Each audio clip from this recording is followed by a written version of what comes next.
Hello मेरे जवानों, कैसे हैं आप सभी लोग। मैं आपका फिजिक्स गुरु जितिन मित्तल एक और लेक्चर के साथ आपके साथ जुड़ रहा हूं।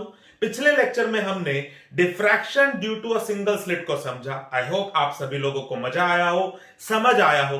तो आज हम लोग डिफ्रैक्शन पे बेस्ड कुछ इंपॉर्टेंट कंसेप्चुअल्स इस लेक्चर में डिस्कस करेंगे। तो आइए शुरू करते हैं।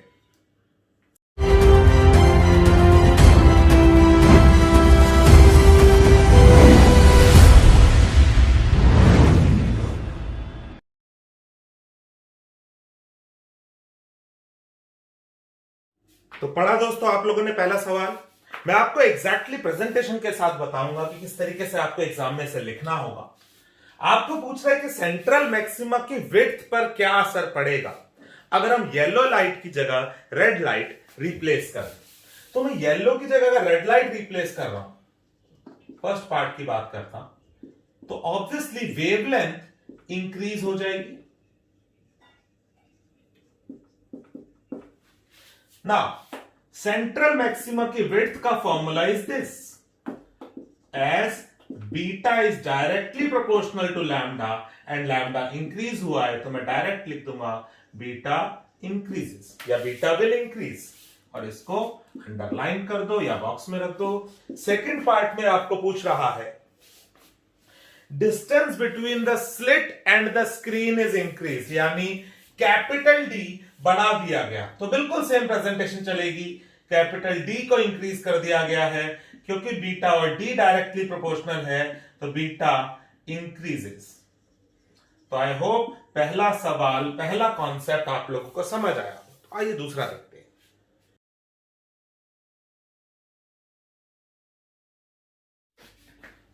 तो दोस्तों नेक्स्ट क्वेश्चन में कह रहा है कि एंगुलर विड्थ पे क्या असर पड़ेगा सेंट्रल मैक्सिमा के अगर स्लिट विड्थ को घटा दिया जाए। तो हम सबसे पहले तो एंगुलर विड्थ का फॉर्मूला लिख देते हैं, it's lambda 2 lambda by A.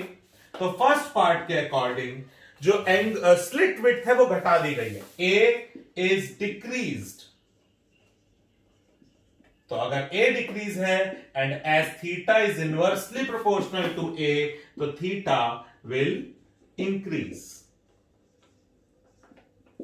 B part में मुझे कह रहा है distance between the slit and the screen is increase, capital D increase कर दिया। कैपिटल डी अगर इंक्रीज कर दिया तो लीनियर विड्थ पे तो इंक्रीज का रिलेशन आ रहा था, लेकिन क्या एंगुलर विड्थ पे आ रहा है? No, this is very important. Theta will not change, yeah, will remain same. C part, light of smaller wavelength is used, again lambda decrease कर दिया, clearly पता लग रहा है theta will decrease, समझ आ रहा है, पता लग रहा है कैसे लिखोगे। तो चलिए आगे बढ़ते हैं, अगला देखते हैं। दोस्तों बहुत ही आसान सा न्यूमेरिकल हमारे पास, वो कह रहा है ये वेवलेंथ यूज करें डिफ्रैक्शन एक्सपेरिमेंट में। स्क्रीन इतनी दूर है, कैपिटल डी हो गया 1 metre. Position of first minima आपको गिवन है 2.5 mm। तो कह रहा है विड्थ ऑफ स्लिट फाइंड करो। अब पोजीशन ऑफ फर्स्ट मिनिमा, ये अगर मुझे याद होता है सवाल हो गया। और याद करो फर्स्ट मिनिमा की पोजीशन होती क्या थी? लैम्डा डी बाय ए। तो अगर मुझे याद है तो लैम्डा की वैल्यू मुझे पता है, डी की वैल्यू मुझे पता है, कैन बी फाइंड ए। कर लोगे सभी लोग? एमएम को इसमें बदलना मत भूलना। देखते हैं अगला सवाल।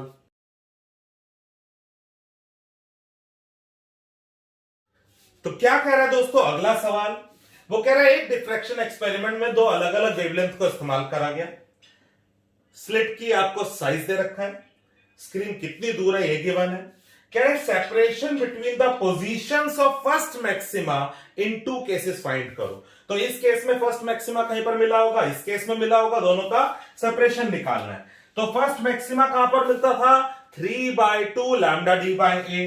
तो अगर मैं पहले वाले इसकी वजह से अगर बात करूं तो 3/2 लैम्डा 2, जो लैम्डा बड़ा है मैंने वो पहले ले लिया, माइनस में ये वाला, तो 3/2 डी बाय ए कॉमन रख दू तो लैम्डा 2 माइनस लैम्डा 1। मुझे सेपरेशन निकालना ना, तो जो बड़ा है उसमें से छोटा घटा दिया, दोनों को सब्ट्रैक्ट करूंगा, सारी वैल्यूज मेरे पास है। नैनो 10⁻⁹, मिली 10⁻³ चेंज करना मत भूलना, आंसर मीटर में आ जाएगा। ओके, अगला देखते हैं।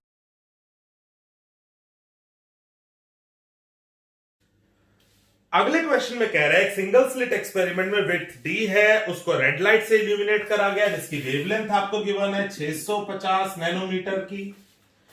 कह रहा है कि किस वैल्यू ऑफ डी के लिए फर्स्ट मिनिमम 30 डिग्री एंगल पर मिलेगा। तो फर्स्ट मिनिमम की कंडीशन होती थी, अगर मैं ए की जगह डी क्वेश्चन में यूज कर रहा है तो ए साइन थीटा, ए की जगह डी इज फर्स्ट मिनिमम जब लैम्डा के इक्वल होता था।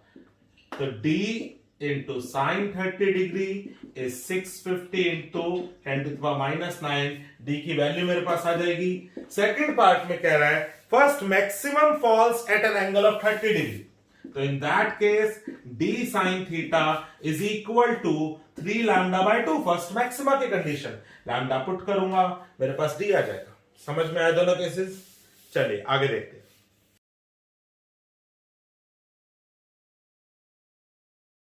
बच्चे जब भी इस तरह का क्वेश्चन आ जाए, और एक्चुअली वेव ऑप्टिक्स से अगर क्वेश्चन एग्जामिनर चूज करता है देने के लिए, तो ये one of the most favourite question है, क्योंकि हमने दो तरह के पैटर्न इस चैप्टर में पढ़े।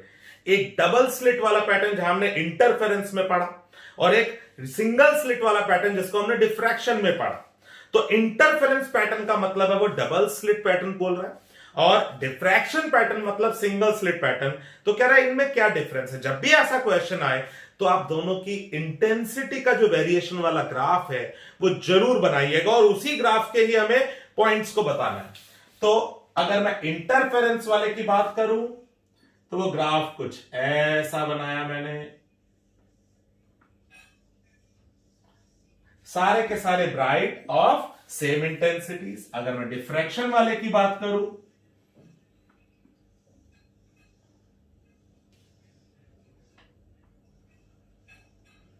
like this, okay, and intensity position, intensity position।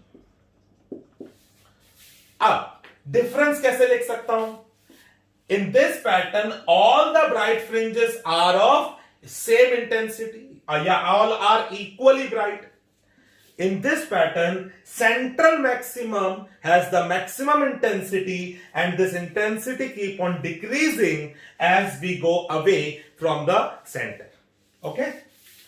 दूसरा point, in this pattern, all the central fringes या all the fringes are of same width या same size, जिसको हमने fringe width नाम दिया था। But here, central maximum is twice the size of the next या first secondary maximum। तो यहां पर सेम साइज के थे, यहां पर सेम साइज के नहीं है। क्या ये दो मेन डिफरेंस आपको समझ में आए हैं? तो ये ग्राफ जरूर बनाइएगा, और ये दो पॉइंट्स यहां पर एक्सप्लेन कर दीजिएगा। कोई प्रॉब्लम? पक्का? आप लोग पोजीशंस को भी बता सकते हैं। यहां पर याद करो, मेरे पास लैम्डा डी बाय डी पर, लैम्डा डी बाई डी पर पहला मिनिमा मिला था, ओके। और यहां पर, सॉरी उल्टा लिख दिया मैंने, यहां पर मेरे को लैम्डा डी बाई डी पर पहला मैक्सिमा मिला था, और यहां पर लैम्डा डी बाई डी, अगर मैं स्लिट विड्थ को ए की जगह डी मान लूं तो लैम्डा डी बाई डी पे पहला मिनिमा मिलने वाला है। क्या ये बात समझ में आई? तो आप पोजीशन के अकॉर्डिंग ये डिफरेंस भी बता सकते हो। ओके, तो क्वेश्चन में दो पूछे गए हैं, मगर आप ये ग्राफ जरूर बनाकर और फिर दो की जगह 3 पॉइंट्स भी ये लिख सकते हो। ओके, देखते हैं लास्ट सवाल आज का।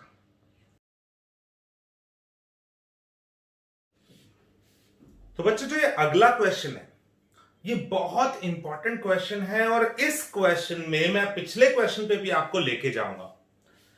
अगर हम ध्यान से सोचे, क्वेश्चन में ये कह रहा है कि इंटरफेरेंस ड्यू टू 2 स्लिट्स और डिफ्रैक्शन ड्यू टू 1 स्लिट आपस में किस तरीके से रिलेटेड है। पिछला सवाल यह था कि इंटरफेरेंस पैटर्न और डिफ्रैक्शन पैटर्न में डिफरेंस बताओ। टू बी वेरी प्रिसाइज, इसे ये नहीं बोलना चाहिए इंटरफेरेंस पैटर्न और डिफ्रैक्शन पैटर्न, इसे बोलना क्या चाहिए? डबल स्लिट पैटर्न और सिंगल स्लिट पैटर्न। क्योंकि सोचो, सिंगल स्लिट में डिफ्रैक्शन हो रही थी और एजेस के थ्रू बेंडिंग हुई, लेकिन ultimately so many sources interfere करके पैटर्न दे रहे थे, तो इंटरफेरेंस तो वहां भी हो रहा था। अब अगर मैं 2 स्लिट्स पे जाऊं तो मैं 2 स्लिट्स में से अगर एक स्लिट की बात करूं, क्या इसमें डिफ्रैक्शन नहीं हो रहा होगा एजिस के थ्रू? इस पे भी डिफ्रैक्शन हो रहा है, इस पे भी डिफ्रैक्शन हो रहा है, और इन दोनों के डिफ्रैक्शन के बाद यहां पर पैटर्न में उन दोनों डिफ्रैक्शंस के बाद जो वेव्स है वो इंटरफेयर कर रही है। तो इंटरफेरेंस और डिफ्रैक्शन आपस में रिलेटेड है। तो इसे बोलना ही चाहिए हमें डबल स्लिट पैटर्न कैसा आया था और सिंगल स्लिट पैटर्न कैसा आया था। जो डिफरेंस हमने अभी करा था वो डबल स्लिट पैटर्न और सिंगल स्लिट पैटर्न का डिफरेंस था। मगर अगर आपके पास एग्जाम में क्वेश्चन आए इंटरफेरेंस पैटर्न और डिफ्रैक्शन पैटर्न का डिफरेंस बताओ, तो एक्चुअली यही पूछना चाह रहे हैं कि डबल स्लिट पैटर्न और सिंगल स्लिट पैटर्न का डिफरेंस क्या है। Now how they are related to each other बता ही दिया मैंने। डिफ्रैक्शन में इंटरफेरेंस है, इंटरफेरेंस में डिफ्रैक्शन है। दोनों पैटर्न की अगर बात करूं, तुझ में मैं हूं, मुझ में तू है, ये तो हो ही रहा है। ओके, तो इसको लिखना कैसे है वो मैं आपको बता देता हूं। इसे प्लीज मैं डिक्टेट कर रहा हूं, आप कॉपी कर लीजिएगा। The interference pattern in the double slit experiment is modified by diffraction from each of the two slits. दोनों स्लिट से जो डिफ्रैक्शन हो रहा है उसके बाद जो इंटरफेरेंस पैटर्न हमें मिल रहा है उनका मॉडिफिकेशन से। समझ में आ रही है बात? पक्का? तो ये हमारे पास एक रिलेशन हो गया। आप एक रिलेशन में हम एक और बात कह सकते हैं। मैंने जो 2 स्लिट्स यूज करी थी, अगर मैं उन दोनों की विड्थ को, उन दोनों के जो डिस्टेंस था उसको अगर मैं स्मॉल a लूं, तो लैम्डा बाय a पर मुझे फर्स्ट मैक्सिमा मिल रहा था। अगर आपको याद हो तो lambda by d, lambda capital D by small d पर अगर मैं लीनियर की बात करूं तो ये लैम्डा d बाय a पर मुझे मैक्सिमा मिल रहा था। और अगर मैं उतने ही डिस्टेंस के स्लिट ले रहा हूं तो लैम्डा d बाय a पर मुझे मिनिमा मिल रहा है इन डिफ्रैक्शन पैटर्न। तो मतलब अगर मैं डबल स्लिट पैटर्न में डिस्टेंस ऑफ स्लिट्स a रख लूं और सिंगल स्लिट पैटर्न में विड्थ ऑफ स्लिट a रख दूं, अगर ये सेम हो तो इसमें इस पैटर्न में जहां मुझे मैक्सिमा मिलेगा, इस पैटर्न में वहां मुझे मिनिमा मिलेगा। ये मैं एक और रिलेशन आपको बता सकता हूं। तो मैंने ये दोनों ही पॉइंट्स आपको अब स्क्रीन पे दिखा रहा हूं, आप इन्हें देख लीजिए, इन्हें कॉपी कर सकते हैं आप। ओके, तो ये हमारा हुआ। मैं लास्ट क्वेश्चन नहीं, मैं एक और क्वेश्चन आपके साथ डिस्कस कर रहा हूं डिफ्रैक्शन पे, जो एग्जाम में पूछा जाता है, एनसीईआरटी क्वेश्चन है, देखते हैं।